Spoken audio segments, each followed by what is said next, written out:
Hello friends, पृथ्वीज फॅशनमध्ये तुमचं पुन्हा एकदा स्वागत. तर आज आपण सुंदर पॅचवर्क बघणार आहोत. तुम्ही व्हिडिओमध्ये बघू शकता, अगदी साध्या आणि सोप्या पद्धतीने आपण हा पॅचवर्क इथे तयार करणार आहोत, अगदी स्टेप बाय स्टेप. तर उंची मी 14 इंच घेतलेली आहे.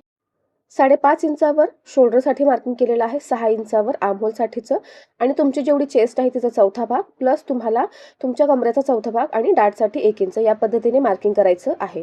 तर अशा पद्धतीने वरच्या दिशेला मी 2.5 इंचावर नेकविड्थसाठी मार्किंग केलेलं आहे. पाठीमागचा माझा जो गळा आहे तो 10 इंचावर मी घेतलेला आहे पॉईंट आणि खाली 3 इंचावर गळा रुंदीसाठी मार्किंग केलेलं आहे आणि बॉक्स तयार करून घ्यायचा आहे. आता इथे मी कॅनव्हास पेपर घेतलेला आहे. वरती अर्धा इंच आपल्याला एक्स्ट्रा सोडायचं आहे आणि जसं तुम्ही मार्किंग केलेलं आहे फॅब्रिकवर नेकसाठीचं तेच मार्किंग तुम्हाला इथे करायचं आहे. म्हणजे 2.5 इंचावर वरती पॉईंट दिलेला आहे, 10 इंचाचा गळा आणि खाली 3 इंचावर मी नेकविड्थचं मार्किंग केलेलं आहे आणि तुम्ही बघू शकता या पद्धतीने मी डिझाईन काढून घेतलेली आहे. त्याच्या बाजूला आपल्याला 1-1 इंच किंवा तुम्ही अर्धा इंच जरी मार्जिन सोडलं तरी चालेल आणि पुन्हा त्याच पद्धतीने आपला जो शेप आहे तो इथे ड्रॉ करून घ्यायचा आहे. तर अशा पद्धतीने मी इथे काढून घेतलेला आहे. आता ह्याला आपल्याला कट करायचं आहे. तर जसा शेप आहे त्याच पद्धतीने कटिंग करून घ्यायचं आहे. तर अगदी स्टेप बाय स्टेप जाणार आहोत आपण. व्हिडिओ नक्की शेवटपर्यंत बघा. आता बघा वरच्या दिशेला मी जो अर्धा इंच सोडलेला आहे तिथे थोडासा कट दिलेला आहे आणि पुन्हा आपल्याला आतल्या भागातून कट करून घ्यायचं आहे. तर या पद्धतीने मी आता ते कट करून घेतलेलं आहे. कट झाल्यानंतर आपली जी डिझाईन आहे ती इथे तयार होते. तर आता आपल्याला फॅब्रिकवर ठेवायचं आहे. तर जो कॉन्ट्रास्ट फॅब्रिक आहे, जर पिंक कलरचं माझं ब्लाऊजचं कलर आहे तर इथे मी डार्क ब्लू कलरचं इथे फॅब्रिक घेतलेलं आहे कॉन्ट्रास्टमध्ये. तर या पद्धतीने आपल्याला त्या फॅब्रिकवर ठेवून इस्त्री करून घ्यायची आहे आणि एक्स्ट्राचा जो पार्ट आहे तो कट करून घ्यायचा आहे. तर अशा पद्धतीने आता मी संपूर्ण जो पार्ट आहे तो इथे कट करून घेणार आहे. कट करत असताना जिथे कॅनव्हास पेपरची डिझाईन आहे त्याच्यावर जाणार नाही याची काळजी घ्यायची आहे. व्यवस्थित कट करायचं आहे. कटिंग करून झाल्यानंतर आता आपल्याला जे आपलं मेन फॅब्रिक आहे, कटिंग केलेलं पार्ट म्हणजे बॅक पार्ट, तर त्याला इथे पिन्स लावून घ्यायचे आहेत आणि संपूर्ण पार्टला आपल्याला आधी शिलाई टाकून घ्यायची. तर आता फॅब्रिकला व्यवस्थितपणे आपल्याला शिलाई टाकून घ्यायची आहे मेन फॅब्रिकवर ठेवून. तर मी इथे सरळ बाजूवर न ठेवता उलट्या साईडला अस्तरचं फॅब्रिक ठेवून आणि शिलाई टाकून घेतलेली आहे आणि एक्स्ट्राचं फॅब्रिक कट करून घेतलेलं आहे. आता याचं सेंटर पॉईंट काढायचं आहे. या पद्धतीने नॉच द्यायचे आहेत म्हणजे आपल्याला लावताना प्रॉब्लेम येणार नाही. याला सुद्धा सेंटर पॉईंट काढून नॉच द्यायचं आहे. तर हे दोन्ही नॉच एकमेकांना जुळतील असे ठेवून पिन्स लावून घ्यायचे आहेत आणि पुन्हा आता आपल्याला आतल्या भागातून शिलाई टाकून घ्यायची आहे. जसा शेप आहे त्या पद्धतीने. तर मी जसा शेप आहे त्याच पद्धतीने शिलाई टाकत आहे. लक्षात घ्या, शिलाई टाकत असताना जिथे कोणे आहे तिथे तुम्हाला सुई जी आहे ती फॅब्रिकमध्येच ठेवायची आहे. फक्त नॉब उचलायचं आहे आणि मग पुन्हा शिलाई टाकायची आहे. कुठेही गॅप राहणार नाही याची काळजी घ्यायची आहे. आता शिलाई टाकून झालेली आहे. तर कट टू कट कट करायचं नाहीये. आपल्याला पाव इंच मार्जिन जे आहे ते सोडायचं आहे आणि त्याच्यानंतर जे कटिंग आहे ते करायचं आहे. तुम्ही बघू शकता जसा शेप आहे त्या पद्धतीनेच मी कटिंग करत आहे. आता कट्स द्यायचे आहेत. जिथे कोणे आहेत तिथे जास्त कट्स द्यायचे आहेत म्हणजे व्यवस्थित शिलाईवर जाणार नाही याची काळजी घ्यायची आहे आणि आपल्याला हा जो भाग आहे तो आतल्या साईडला पलटी करायचा आहे.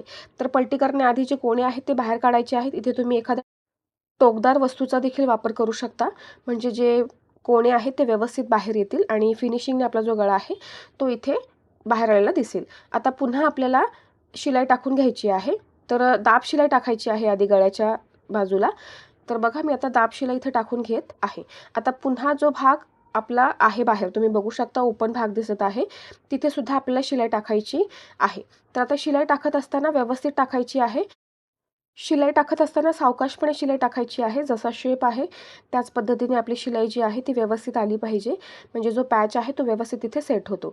आता याच्यावर आपल्याला जी लेस आहे ती लावायची आहे. तर इथे मी गोल्डन कलरची घेतलेली आहे आणि जसा शेप आहे त्या शेपनुसारच ती जी लेस आहे ती इथे मी अटॅच करून घेत आहे. तर बघा जिथे कोणा येईल त्या कोणाच्या जवळ तुम्हाला मात्र तिथे व्यवस्थित जो कर्व शेप आहे तो कर्व शेप तुम्हाला तिथे सेट करायचा आहे लेसने. म्हणजे काय होईल की लेस लावल्यानंतर त्याचा जो लुक आहे तो अतिशय सुंदर असा दिसतो. हा ब्लाऊज घातल्यानंतर इतका सुंदर दिसतो की बघणाऱ्याची नजर तुमच्यावरून हटतच नाही. तर लक्षात घ्या, फक्त आपल्याला शिलाई करत असताना व्यवस्थित शिलाई करायची आहे आणि प्रॉपर फिनिशिंगसह आपला जो पार्ट आहे बॅक पार्ट तो इथे रेडी करायचा आहे पॅचवर्कचा. तर अशा पद्धतीने आता इथे मी संपूर्ण जो पार्ट आहे गळ्याचा त्याला तिथे मी लेस लावलेली आहे. आता आतल्या साईडला सुद्धा आपल्याला लेस लावायची आहे. हे ऑप्शनल आहे. जर तुम्हाला लावायची असेल तर तुम्ही लावू शकता. पण लक्षात घ्या, ज्यावेळेस तुम्ही लेस लावता आतल्या साईडला सुद्धा तर ब्लाऊजचा जो लुक आहे तो अतिशय सुंदर असा तयार होतो. आता इथे मी पॅचवर्कसाठी पिंक आणि डार्क ब्लूचं कॉन्ट्रास्ट कॉम्बिनेशन घेतलेलं आहे. तुम्ही इथे इतर कुठल्याही कलरचं कॉन्ट्रास्टमध्ये कॉम्बिनेशन घेऊन आणि हा जो पॅचवर्क आहे तो तयार करू शकता. तर आता इथे बघा मी आतल्या साईडला सुद्धा जी लेस आहे ती इथे लावून घेतलेली आहे. आता याच्यानंतर आपल्याला खालचा जो कमरेचा भाग आहे तिथे सुद्धा आपल्याला लेस लावायची आहे. तर त्याच्या आधी मी जे टक्स आहेत त्याला इथे शिलाई टाकून घेतलेली आहे. आता पुन्हा कॅनव्हास पेपर घ्यायचा आहे आणि या पद्धतीने आपल्याला ब्लाऊजवर ठेवून म्हणजे कमरेचा जो पार्ट आहे तिथे ठेवून तुम्हाला जी डिझाईन आहे ती ड्रॉ करून घ्यायची आहे आणि हे कट करायचं आहे. तर कॅनव्हास पेपर डबलमध्ये घ्यायचा आहे. आता बघा हा कटिंग करून झाल्यानंतर इथे तो जोडून 2 पार्ट तिथे येतात. तर तुम्ही आता व्हिडिओमध्ये बघू शकता या पद्धतीने. आता याला मधून कट करायचं आहे अशा पद्धतीने आणि आता पुन्हा त्याला आपल्याला फॅब्रिकवर ठेवायचं आहे. मी इथे डार्क ब्लू कलरचं घेतलं आहे तर त्याच्यावर मी ठेवलेलं आहे आणि पुन्हा आपल्याला इस्त्री फिरवून घ्यायची आहे. तर ते व्यवस्थित तिथे चिकटून जातं. आता पुन्हा आपल्याला ते कट करायचं आहे वरचं जे फॅब्रिक आहे डिझाईनच्या वरचं आणि कटिंग करून झाल्यानंतर लक्षात घ्या व्यवस्थित कट करायचं आहे. कधी कधी काय होतं की जी डिझाईन आहे ती सुद्धा कट होऊन जाते नकळतपणे. तर त्यावेळेस आपल्याला कटिंग करताना मात्र काळजी घ्यायची आहे. तर आता इथे कट करून झालेला आहे. आता हा जो पार्ट आहे तो आपल्याला इथे कमरेचा जो पार्ट आहे त्याच्यावर ठेवायचा आहे आणि शिलाई टाकून घ्यायची आहे.